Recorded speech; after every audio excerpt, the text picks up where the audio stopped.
So we began this module with a great American novel titled The Grapes of Wrath that helps us understand the hoped-for change in worldview and embrace of progressivism at the beginning of the 1930s. And we see this carried forth in the policies of FDR.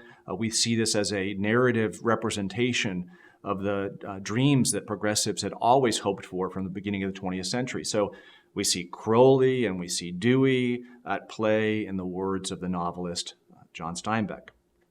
But a novel can teach us to shift our worldview and shift our understanding, but a novel can also teach us perhaps what we don't want to see about a shift in human understanding, or what we don't want to see about what we can possibly hope for as human beings. There are some novels that are inspirational, like The Grapes of Wrath, but there are some novels that do a good job of just simply telling the truth about why human beings do what they do. So I've assigned to you a chapter from my favorite American political novel, All the King's Men, that deals with this question of why human beings do what they do. So at the beginning of this chapter that I assigned, you are introduced to the governor of Louisiana, a man named Willie Stark. And Willie Stark here is told by his wife to leave his son alone. He's going to be infected in the wrong way by your vanity, by your hubris, by your pride. So right off the bat, we're introduced to a political type of person who is proud, who is brash. And yet we also are introduced to a politician in Willie Stark who tells us that he wants to do a grand thing for the people. He wants to build a hospital like never before. He wants to make an institution that helps do what? That helps alleviate the pain and the suffering that people have. If you're dying of cancer or you have heart issues or heart disease, right? What do you see in a hospital? Well, you see a place where trained scientists, where trained doctors can go and work on you and remedy your health, make your individual life better.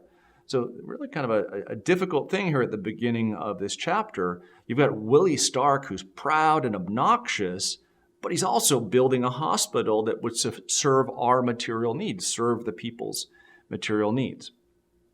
But he needs someone to lead the hospital. And then the chapter deals with his working through the narrator, Jack, to try to get this young man named Adam Stanton to serve Willie as the leader of this hospital. And when we turn our attention to the portrait drawn to us of the doctor is what? The doctor wants or thinks or hopes that life can simply exist within some sterile environment. That here you have a problem with a patient and you offer up a solution to that patient and that patient is made better. But Adam wants nothing to do with the dirtiness, with the ugliness of politics. Adam wants nothing to do with Willie Stark. So he has to be convinced by Jack to take up the reins of the hospital and to lead it. And there's some really, really interesting passages in this chapter that deal with what are the things that encourage Willie to be the way that he is, and what are the things that encourage the doctor, Adam, to be the way he is. So you have a politician and you have a doctor. And I think that the point of the chapter is the following.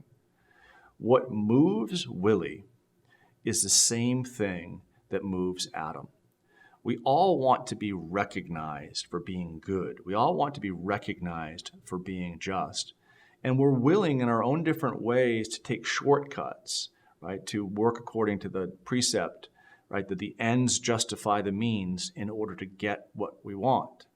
So what's the grander picture that we're being taught here by Robert Penn Warren?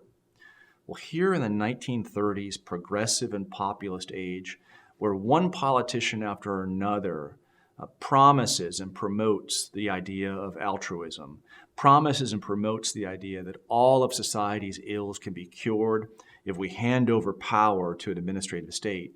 What Warren reminds us is that administrative state is led by what? Not perfect human beings who are perfectly enlightened and have perfectly aligned, virtuous souls. that administrative state is led by people just like you and me, right? Who have fallenness, who have sin, who have a desire in our heart. Sometimes it's to do a good thing, but not for the right reason. So what Warren reminds us is the more power that we give to people like this, the more we always have to be suspect that what?